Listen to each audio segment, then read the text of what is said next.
하나님 말씀 역대상 18장 1절에서 17절까지 말씀 교독합니다. 역대상 18장 1절에서 17절입니다. 오늘은 8월 12일 토요일 아침입니다. 8월 12일자 본문 역대상 18장 1절에서 17절까지 말씀 교독합니다.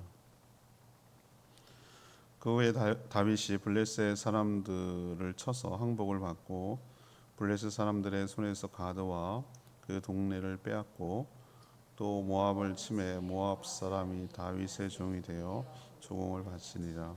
수왕 하닷 에셀이 유브라데 강 가에서 자기 세력을 펴고자 하매 다윗이 그를 쳐서 하마까지 이르고 다윗이 그에게서 병거 1000대와 기병 7000명과 보병 20000명을 빼앗고 다윗이 그 병거 100대의 말들만 남기고 그 외의 병거의 말은 다 발의 힘줄을 끊었더니 다메섹 사람 아람이 소바 왕 하닷 에셀을 도우러 온지라. 다윗이 아람 사람 2만 2천 명을 죽이고 다윗이 다메섹 아람의 수비대를 두매 아람 사람이 다윗의 종이 되어 조공을 바치니라. 다윗이 어디로 가든지 여호와께서 이해하시니라. 다윗이 하닷에셀의 신하들이 가진 금방패를 빼앗아 예루살렘으로 가져오고 또 하닷에셀의 성읍 다윗 군에서 심이 많은 옷을 빼앗았더니 솔로몬이 그곳으로 노대야와 기둥과 노그릇들을 만들었더라. 하마다 왕 도후가 다윗이 소바 왕 하닷에셀의 온 군대를 쳐서 무찔렀다 함을 듣고 그의 아들 하도람을 보내서 다윗에게 문안하고 축복하게 하니 이는 하닷에셀이 벌써 도후와 맞서 여러 번 전쟁이 있던 터에 다윗이 하닷에셀을 쳐서 무찔렀습니다. 하도람이 금과 은과 노새 여러 가지 그릇을 가져온지라. 다윗 왕이 그것도 여호와께 드리되 에돔과 모압과 암몬 자손과 블레셋 사람들과 아말렉 등 모든 이방 민족에게서 빼앗아 온 은금과 함께 하여 드리니라. 수리 아들 아비새가 수군 골짜기에서 에돔 사람 18,000명을 쳐 죽인지라. 다윗이 에돔에 수비대를 두매 에돔 사람이 다 다윗의 종이 되니라. 다윗이 어디로 가든지 여호와께서 이기게 하셨더라. 다윗이 온 이스라엘을 다스려 모든 백성에게 정의와 공의를 행할세. 스루의 아들 요압은 군대 사령관이 되고 아힐룻의 아들 여호사밧은 행정장관이 되고 아히두의 아들 사독과 아비아달의 아들 아비멜렉은 제사장이 되어 사워사는 서기관이 되고 여호야다의 아들 브나야는 그댓 사람과 블렛 사람을 다스리고 다윗의 아들들은 왕을 모시는 사람들의 우두머리가 되니라. 아멘. 오늘 말씀은 다윗이 하나님의 언약궤를 예정대로 안치한 다음에 하나님을 모시고 언약을 맺은 후 이 승승장구하는 전쟁에서 승리하는 모습을 쭉 그려내고 있습니다. 다윗이 다스린 이스라엘을 중심으로 여러 주변 나라를 차례로 쓰러뜨리고 또 거기에서 승리함으로 엄청난 전과를 올리고 전리품을 챙겼으며 조공을 받는 주신 관계의 나라로 만들었다는 것이죠. 다윗은 이 엄청난 전리품, 금은 놋, 여러 가지 말, 여러 가지 것들 이런 전리품을 자신이 승리했기 때문에 다 갖지 않고 하나님이 승리를 주셨고 어디 가든지 이기하셨기 때문에 이것을 전부 하나님께 드렸습니다. 근데 이 드린 것이 역대상 끝부분에 가면은 성전을 준비하는 과정이 있는데 오늘도 그런 표현이 있는데 이 놋 가지고 솔로몬이 성전을 짓는데 사용했다. 그러니까 성전을 드리는데 차곡차곡 준비를 한 것을 알 수가 있습니다. 이처럼 하나님은 다윗이 어디로 가든지 승리하도록 그렇게 이끌어 주셨고, 또 다윗은 모든 백성들에게 정의와 공의를 행하였고, 그래서 나라가 안정될 수 있었다. 뭐 그런 다윗의 지금 칭송하는 다윗의 정과를 설명하는 내용이 오늘 쭉 기록되어 있습니다. 그래서 오늘 질문은 다윗이 이렇게 승승장구할 수 있었던 비결은 무엇입니까? 다윗의 승승장구의 비결은 무엇인가? 이것이 오늘 질문입니다. 먼저 1절에서 8절까지의 말씀인데요. 하나님이 어디로 가든지 이기게 하셨기 때문에 그래서 승승장구할 수 있었다는 것이죠. 성경에서 항상 지시 대명사가 나오고 그것이 인물이든 시간이든 장소든 항상 확인해야 할 필요가 있어요. 연결점을 짓는 거거든요. 역대상은 쭉 이어진 것이 우리 편의에 따라서 오늘 18장이지만 17장과 18장 구분은 나중에 있었던 것이고 그냥 연결되어 있는 것이에요. 그래서 1절에 나온 그 후에라는 표현이 의미심장한 것이죠. 항상 그 연결하는 거거든요. 무슨 일이 있은 다음에라는 뜻이거든요. 그것이 앞에 있는 일이 뒤에 있는 일에 영향을 준다. 그 뜻으로 그 후에라고 연결시키는 거예요. 그래서 그것을 유심히 봐야 되는데, 자, 그 1절에 나오는 그 후가 언제라고 추정이 돼서 당연히 앞에 있는 얘기겠죠. 두 가지예요. 하나는 다윗이 하나님의 언약궤를 준비된 장막에 모신 것이죠. 여러분 알다시피 줄 설교도 했습니다. 베레스 우사 사건처럼 우여곡절이 많았어요. 그러니까 언약궤가 이리저리 막 진짜 그 전쟁에 이겨보려고 부적처럼 쓰느라고 뭐 이런 식으로 뺏겨 뭐 또 방치돼 잊어버려 뭐 그러다가 막 또 옮기는 과정에서 힘들어, 이런 여러 가지 우여곡절을 거쳤잖아요. 그리고 다시 이제 수도 예루살렘에 하나님을 위해서 만든 장막에 딱 모신 거예요. 모셨다는 말이 딱 정확해요. 그 샤머니즘에 충만한 사람들은 신을 모신다 그러는데, 하나님이 그 언약궤 가운데 있겠다. 하나님 어디에 계실 분은 아니지만 그렇게 있겠다고 했으니까 그거는 하나님의 임재와 축복의 상징이거든요. 그래서 다윗이 그렇게 오기를 원했고, 그 하나님이 중심으로 모시는 하나님의 나라를 건설하기를 원했기 때문에 그 작업을 그렇게 공을 들여 가지고 막 옷이 벗겨지는지도 모르고 너무 좋아가지고 춤을 추고 그렇게 했던 거예요. 그리고 거기서 제사를 드리고 비로소 뭔가 이제 우리가 나라의 깃들이 서고 제자리를 잡았다, 이런 어떤 그런 그런 것이 첫 번째고요. 그 후라는 것이 두 번째는 우리가 지금 내일 주일날도 다루게 되겠습니다만, 하나님이 이 나단 선지자를 통해서 맺은 다윗 언약, 소위 말해서 다윗 언약, 이 언약을 체결한 이후를 말하는 것이죠. 이 두 가지가 있었던 다음에 무슨 일이 있었는지를 보여주는 것이. 자, 그 후에 묘사되는 오늘 18장의 그 다윗의 모습은 거칠 것이 없는 장군의 모습이 다 그려져요. 그러니까 우리가 싸움을 잘하면 칼싸움을 연습하고 무기를 많이 연습하고 뭐 이런 것을 해야죠. 무기도 개발하고 적들이 감히 덤비지 못할 압도할 수 있는 뭔가를 만들어고, 그다음 군인들도 잘 훈련을 하고 뭐 이러는 게 맞아요. 그렇게 해야 됩니다. 근데 더 앞서는 일이 하나 있어야 되는 것이, 우리가 영적 전쟁을 하고 어디 세상에서 나가서 싸우고 이기고 할 때 그런 기술을 연마하고 엑셀 작업을 잘하기 위해서 엑셀 자격증을 딸까, 뭐 프로그래밍 뭐 배워야 될까, 이런 것이 승리의 비결이라고 생각하는데 아니에요. 아니라고요. 그걸 능가하는 항상 뛰는 놈이 나는 놈이 있거든요. 그런 식으로 승부를 걸려고 하면 안 돼요. 오늘 말씀을 통해서 다윗이 승리할 수 있는 비결을 여러분이 배워야 될 줄 믿습니다. 그게 뭐냐? 하나님을 모시는 거예요. 하나님과 언약을 맺는 거예요. 하나님의 관계성 속에 살아가는 거예요. 하나님을 중심에 모시고 하나님과 언약을 맺고, 하나님과 남이 아닌 거죠. 한편이 되는 거죠. 한편. 언약이라는 게 한편이 되는 것이죠.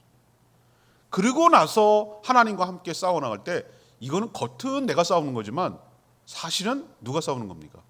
하나님이 싸우는. 그 표현을 오늘 18장에 계속 언급하고 있어요. 하나님이 함께 하셔서 어디로 가든지 여호와께서 이기게 하시고, 몇 절에 나오면 6절에 나오잖아요. 6절에도 나오고, 그렇죠? 13절에 또 나와요. 어디로 가든지 여호와께서 이겨. 이거예요. 이거 그냥 이겨놓고 싸우는 거예요. 이겨놓고 싸우는 거예요. 이건 이겨놓은 걸 그냥 가서 확인만 하는 거예요. 이게 지혜로운 방법이고 승리의 비결인 줄로 믿습니다. 하나님이 나와 함께 하시고 언약을 맺어서 어디로 가든지 이기게 만들어야 되는 거예요. 그러자 하나님이 함께하는 전쟁에서 주변 나라를 어떻게 차례로 정복했는지 확인만 하는 거예요. 확인만. 우선 블레스, 그렇게 성가시게 하고 옆구리 찌르고 괴롭히고 아주 그냥 가시처럼, 옆구리 가시처럼 힘들게 하는 블레스 가드, 5개 도시 부족 연합국가니까 가드가 가장 이쪽에 있거든요. 거기를 쳐가지고 여러 성읍들을 다 뺏었어요. 저쪽 북동쪽 아람 나라가 지금 시리아 그쪽인데 여러 지역들, 걔네들도 이제 지역마다 이게 부족으로 연합체잖아요. 그러니까 소마, 하맛, 다메섹은 지금 다마스커스 가장 핵심 도시인 수도인데 거기 일대를 다 또 차례로 쳐서 수많은 군사들, 뭐 이게 단위가 1000단위가 아니에요. 우리는 막 10명만 해도 영웅되고 막 이러는데 단위가 무슨 만 단위야, 만 단위, 1000단위, 만 단위 뭐 이런 식으로 엄청난 전과죠. 그걸 죽이고 또 엄청난 전리품을 거둘 수가 있었던 것이죠. 그리고 그렇게 끝난 거 아니에요. 이 다윗이 어떻게 했냐면 거기다 뭘 뒀냐 그러면은 자국마다 그 정복한 국가에다가 수비대를 뒀다 그래요. 수비대가 뭐겠어요? 거기 주둔하는 군사예요. 정복한 국가는 항상 거기다 뭘 둡니까? 군사를 둡니다. 일제 치하 때 어떻게 했습니까? 가장 핵심되는 지금의 지금 용산공원으로 되어 있는 그 자리가 뭔 자리인 줄 아세요, 여러분들? 안타깝지만 거기가 일제가 장악하던 자리예요. 유엔 빌리지 전부 다 일본 군 고위 간부들이 거기 살던 데가 거기예요. 그게 고스란히 미국 군정으로 넘어가고 지금 그걸 또 고스란히 다 미국이 다 활용하고 있는 거예요. 우리나라가 과연 식민지가 아니었던 때가 있었나? 북한이 말하는 것도 일리가 있는 말이에요. 너네들이 식민지 국가라는 거예요. 벗어난 적이 없다는 거예요. 일본의 식민지였고 지금 미국의 식민지다. 이런 표현을 쓰는데 물론 막 반발이 나오죠. 근데 그게 그런 좋은 땅이었어요. 그런 식으로 통치하는 거예요. 일본이 그래서 통치를 했고 미국이 우리를 그렇게 통치했고 지금 다윗이 어떻게 하냐면은 정복한 국가마다 그 지역에 자국의 군사를 두는 거예요.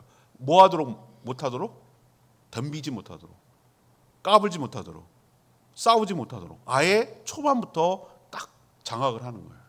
수비대를 뒀다고 그랬어요. 그래서 전쟁 성을 내 가지고 막 부글부글 해가지고 하면 그건 나중 하수예요, 하수. 아예 시작도 못하도록 눌러놔야 되는 거죠. 그런 식으로 이렇게 덤비지 못하고 눌러놨다. 지금 수비대를 뒀다. 그렇게 지금 다윗이 설명하고 있어요. 그러니까 그 다윗이 정복한 국가, 다스리는 나라는 어떤 관계였느냐면은 다윗이 형님 국가예요. 형님 국가가 아니라 뭐 이제 큰 국가지. 그러니까 어떻게 합니까? 살려고 정기적으로 뭐 합니까? 조공을 바치는 거죠. 자기의 특산품을 바치는 거죠. 자기들이 잘하는 걸 이렇게 바치는 거죠. 그래서 자연스럽게 또 여러 가지 재물들이 모여지기 시작한 것이죠. 이런 쭉 승리의 비결을 얘기하면서 비결을 딱 한 가지 얘기를 해요. 성경에서 기록하는데 다윗이 이렇게 승리할 수 있었던 비결은 뭐냐? 딱 하나예요. 딱 하나. 6절도 마찬가지, 13절도 마찬가지 똑같은 표현을 하고 있어요. 하나님이 다윗이 어디로 가든지 뭐 하게 하셨다? 이기게 하셨다. 누가 이기게 하셨다? 하나님이 이기게 하셨다.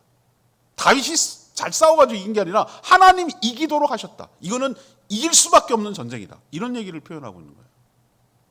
하나님이 함께하면 당할 자가 없는 줄로 압니다. 하나님을 내 편으로 만들고 언약 관계 속에 있는 것이 매우 중요하고 하나님을 모시는 것이 중요합니다. 그 후에 싸우는 겁니다. 그 전에 싸우면 집니다. 그 후에 우리도 싸우고 승리하며 승승장구하는 승리를 거두는 저와 여러분 되기를 원합니다. 두 번째 이 승승장구의 비결은 뭐냐? 9절에서 13절까지가 언급된 두 번째 문단인데 이겨서 얻은 모든 전리품을 다 드렸다는 거예요. 이겨서 얻어진 전리품을 드렸다는 거예요. 이게 저는 다윗이 승리 비결인 것처럼 보여요. 승승장구할 수 있는 비결. 하나님이 다윗이 어디로 갔는지 이기도록 했고 다윗도 거기에 대해서 뭐 했습니까? 반응했어요. 내가 하나님을 사랑하고 내가 하나님이 이기겠다는 걸 자기도 아는 거예요. 하나님이 이 싸움을 하나님이 이기겠다는 걸 아는 거라고요. 자기도. 그래갖고 하나님이 잘 이용해 먹었으니 이건 다 내 거. 이런 식으로 하지 않았다고요. 다윗이 이게 위대한 점이에요. 전쟁에서 이겨서 생겨난 엄청난 전리품. 요즘은 이런 식으로 하는 것이 서로에게 데미지를 입힌다는 걸 알기 때문에 전쟁을 통해서 얻으려고 하지 않아요. 봐봐요. 러시아가 우크라이나 먹으려고 그랬어요. 이거 가짜는 거라고 생각하고 자기네 땅이라고 생각을 하고 이건 한 번만 샥 휩쓸면은 다 자기 곡창지대 자기 거, 그다음 후키로 넘어가는 저 교두보 역할하는 거 크림반도까지 다 일대 먹으려고 했던 거예요. 힘으로 눌러갖고 빼앗으려는 강도죠, 강도. 나라의 강도죠. 그걸 갖다가 저 뭐 특수 뭐 임무 작전이 이런 포장을 하지만 다 먹으려고 하는 거예요. 근데 그렇게 하면 보여요. 먹다가 지금 채여가지고 저 난리가 났잖아요, 지금. 그건 하수들. 그러면 어떻게 해야 됩니까? 진짜는 뭐죠? 트레이드를 잘해요. 트레이드.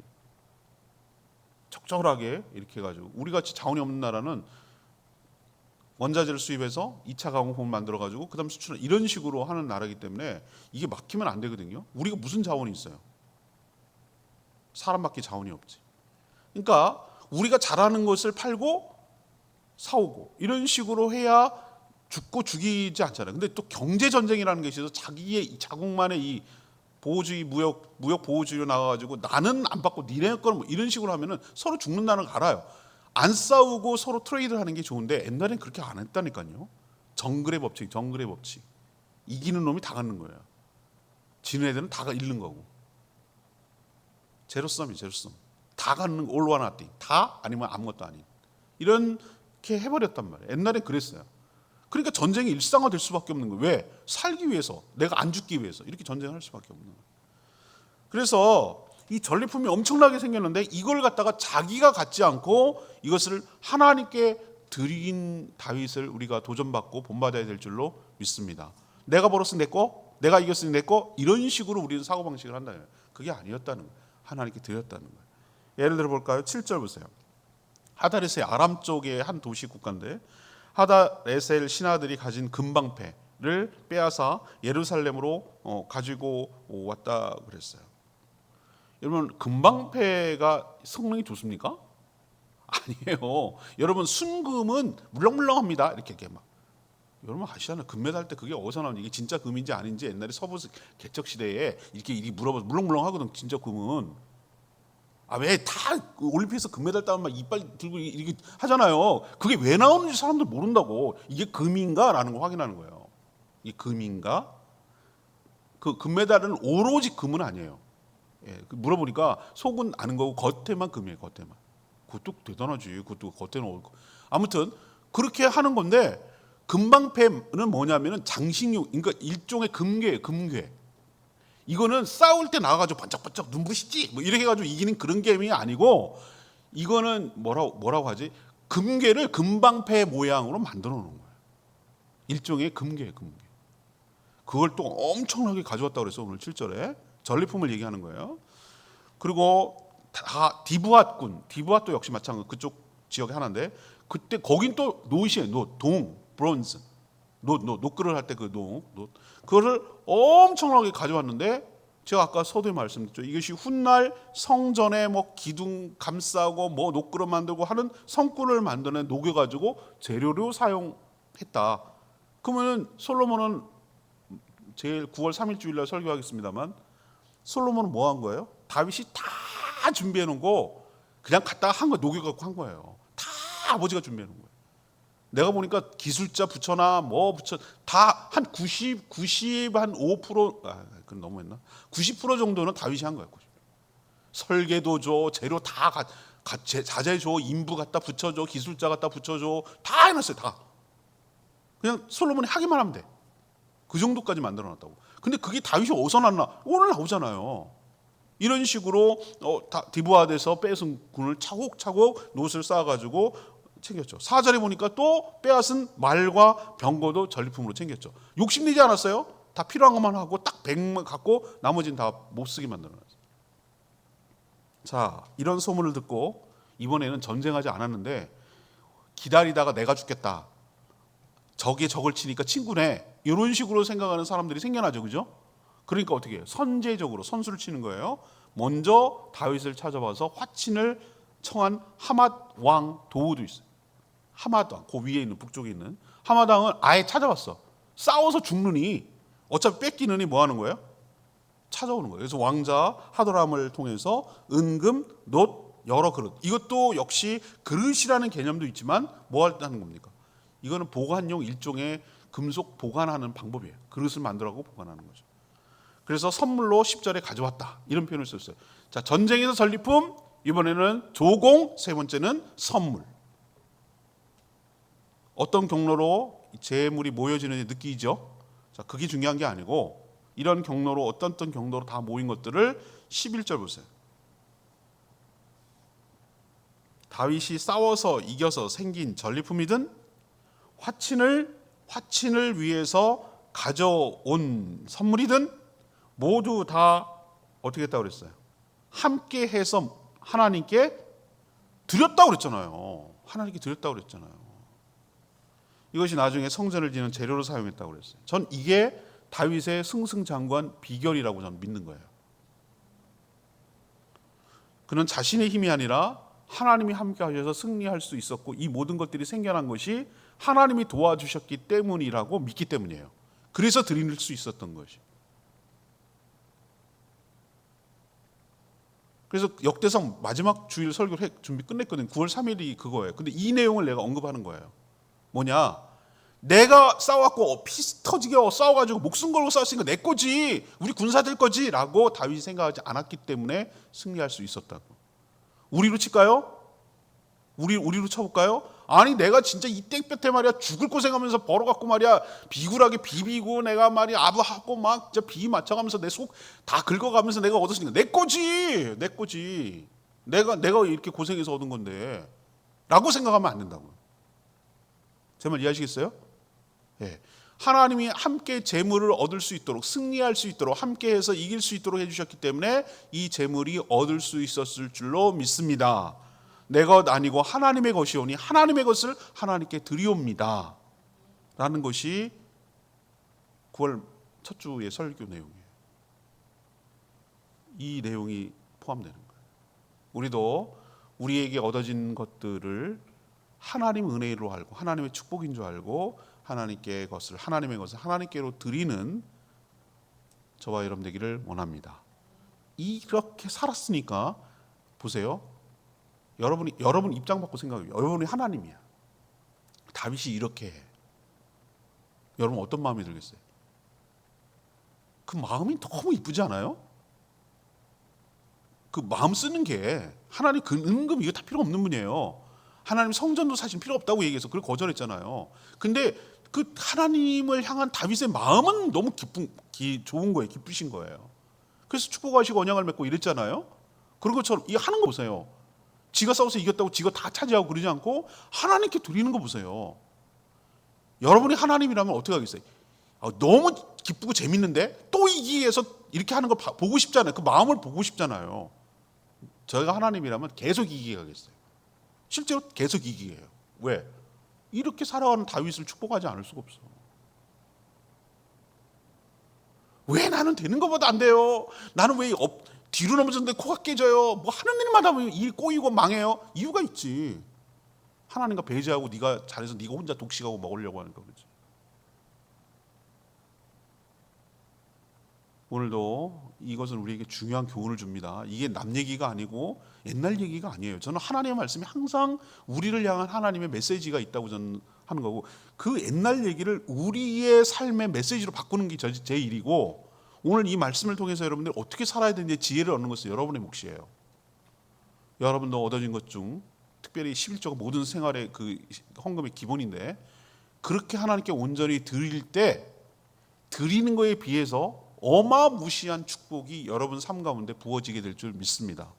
이걸 백날 모르는 사람은 맨날 전전긍긍하고 겨우 죽지 못해 사는 거예요.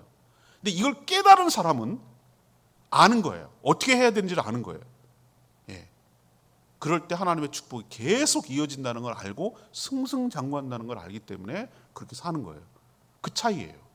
여러분도 이겨서 모든 전리품을 챙겨드린 다윗처럼 여러분이 생긴 것들 하나님께 온전히 드릴 수 있는 믿음과 축복이 여러분 가운데 있게 되기를 원합니다. 마지막 세 번째는 뭘까요? 14, 17절인데요. 모든 백성에게 정의와 공의로 행했다는 겁니다. 다윗이 승승장구할 수 있는 비결입니다. 온 이스라엘을 다스릴 때 정의와 공의로 다스렸다는 표현이 나와요. 14절에 모든 백성들을 차별하지 않고 공정하게 대했다 그 뜻이에요. 정의와 공의로 다스렸다 그 얘기가. 정의와 공의로 다스렸다는 증거, 뚜렷한 증거는 뭡니까? 분명한 증거는 사람을 기용하고 배치하는 인사를 통해서 할 수 있어요. 또 재판을 통해서 할 수 있어요. 그게 정의와 공의로 나타난 거잖아요. 그렇죠? 그래서 스루의 아들 요압을 군대 사령관, 여호사밧을 행정장관으로 세웠고 사독 아비멜렉은 제사장으로 세웠고 사워사는 서기관으로 세웠어요. 요직에 중요한 사람, 있어야 될 사람 넣은 거죠. 여호와의 아들 분하야는 그렛 블렛 사람을 다스리는데 이것은 뭘로 추정하냐면은 이방 사람 지역들, 우리 수비대에 세웠다고 그랬잖아요. 다스리는 책임자로 보여요. 또 다윗의 아들들 왕자죠. 역시 왕을 모시는 사람들의 우두머리가 됐다. 뭔가 왕으로서의 수업을 시킨 거예요. 그래서 역할을 준 거예요. 그래서 감당하게 해서 국정을 돕게 하고 다음 차기 왕 후보군으로 훈련을 시켰던 것이죠. 나라 일 다 혼자 할 수 없어요. 역할과 분담, 위임이 중요해요. 적재적소에 배치하는 게 공의와 정의입니다. 치우침이 없이 인사는 그래야 돼요.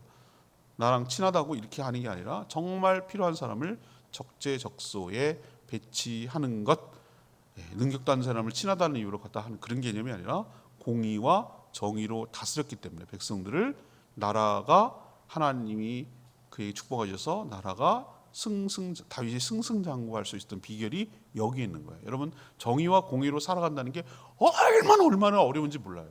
제가 살아보니 알겠어요. 정말 힘들어요. 쉬울 것 같죠? 관념적으로는 쉬워요. 올바르게 살아야 될 것 같아. 다 알지 누가 모르나. 근데 올바르게 살지 못하도록 수많은 제약들이 들어와요. 타협하게 만들고 억압하게 누르고 손해보게 만들고 왕따 당하고 그렇게 살면 그걸 다 극복하고 살아간다는 게 얼마나 힘든지 몰라요. 실제적으로 삶을 사는 거예요. 하나님의 두 가지 속성, 정의와 공의와 거룩, 하나님의 자비와 사랑과 긍휼, 이 두 가지를 조화를 이루며 살아간다는 게 얼마나 어려운지 몰라. 근데 예수 그리스도가 이 땅에 사람의 몸을 입고 인카네이션, 성육신하고 오셨을 때 뭐라고? 은혜와 진리가 충만하여 있다는 나 그 말에 팍 넘어졌어요. 그래, 이 두 가지가 충돌하고 이것이 조화를 이루고 이게 다 충만하기가, 동시에 충만하기가 정말 어려운 건데 은혜와 진리가 충만하였더라. 그분이 바로 하나님이에요. 그분이 바로 완벽한 인간이세요. 우리는 그분을 닮아가는 것이 우리 삶의 목표가 되어야 될 줄로 믿습니다. 정의, 공의 약화되면 안 돼요. 좋은 게 좋은 게 아니에요. 사랑, 자비, 긍휼만 강조하다 보면 무너져요. 공의가 무너져요. 약화돼요. 공의, 정의만 강조하면 또 이게 무너져요. 이 두 가지를 조화시킨다는 게 제 필생의 줄타기 하는 거예요. 왜 줄타기 하는 거예요? 이 균형을 이루면서 어떻게 살아가야 되는 것인가에 대한 늘 고민이 저한테 있어요. 진짜요. 이건 제가 살면서 정말 힘든 부분이 이 부분이에요. 치우침이 없어요. 좌로나 우로나 치우침, 맨날 그 말로만 입을 라블라블 하는데 그게 아니라 정말로 좌로나 우로나 치우치지 않고 이 두 가지를 다 조화를 시키며 살아간 십자가 하나님의 공의, 하나님의 사랑의 극치를 보이는 게 십자가의 정점을 이루는 게 십자가의 모습에 딱 드러나요. 정의와 사랑이 딱 드러나는 만나는 지점이 바로 십자가예요. 오늘 다윗은 이 긍휼 부분을 좀 얘기는 안 했지만 아무튼 이것도 있어야 되는 거예요. 공의와 정의가 높게 했기 때문에 하나님께서 그에게 승승장구할 수 있도록 은혜를 부어 주신 줄로 믿습니다. 오늘 11절 말씀, 레마 말씀. 다윗 왕이 그것도 여호와께 드리되 모든 이방 민족에게서 빼앗은 온 은금과 함께하여 드리니라. 다윗처럼 사는 거 쉽지 않아요. 물론 모든 절품과 선물을 자신이 다 갖지는 않겠지만 모든 것을 하나님께 드릴 수 있다는 것은 자신의 모든 삶을 하나님 축복해 주셨고 앞으로도 책임져 주시리라는 믿음이 있어야 가능한 거예요. 과거를 돌아볼 때 하나님께서 나의 삶을 축복해 주셨습니다. 미래를 내다볼 때 하나님이 또 채워주시고 충분히 부어주실 줄로 믿습니다. 이 두 가지 신뢰와 믿음이 있어야 이게 가능해요. 이게 안 되면 못해요. 왜 우리 헌금생활 제대로 못하는 사람은 이 두 가지가 안 되는 거예요. 하나님의 은혜로 살아왔다는 게 믿어지지가 않아. 내 힘으로 살았지 무슨 하나님은 이게 안 되기 때문에 안 드리는 거고요. 또 앞으로 하나님이 부어주시고 책임주시라는 걸 못 믿어. 못 믿으니까 어떻게 해? 내 힘으로 살아야 되니까 쟁겨놓고 채워놓고 이렇게 해야 되는 거예요. 그래서 헌금생활 못하는 거예요. 그래서 복을 못 받는 거고 그 이유예요. 그리고 이 모든 것이 하나님의 은혜임을 이렇게 표현하는 거예요. 우리가 하나님의 은혜라는 걸 뭘로 표현하시겠습니까? 우리가 하나님께 표현할 수 있는 방법이 뭐죠? 찬양, 입술로 고백, 그 다음에 하나님의 노래로 찬양, 그리고 또 뭐하냐, 기도로 고백, 그 다음 또 하나는 물질로 고백, 삶으로 고백하는 거예요. 삶으로. 앞으로 또 생길 것을 믿게 드릴 수 있죠. 다윗의 믿음은 다 드리는 것을 이렇게 표현되어 있습니다. 우리도 하나님을 신뢰하는 것이 표현되는 삶을 살아가게 돼서 하나님이 다윗이 누렸던 축복을 받아 누리며 살아가는 복된 인생 되기를 축복합니다.